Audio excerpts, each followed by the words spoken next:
Sinusubukang sapawan ang nag-iisang king ng mga rapper.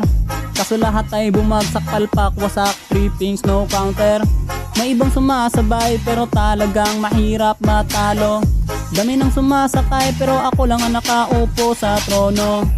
Bloodstrike o PUBG, ML o Call of Duty, wala tong pinipili. Kahit pa 1v20, ako ang nasa tuktok ng rappers dito sa TikTok. Di nyo to matatrash talk, no choice kundi magmukmok. Kahit sino pa na makata ng TikTok ang ipakita, masyado nang halata.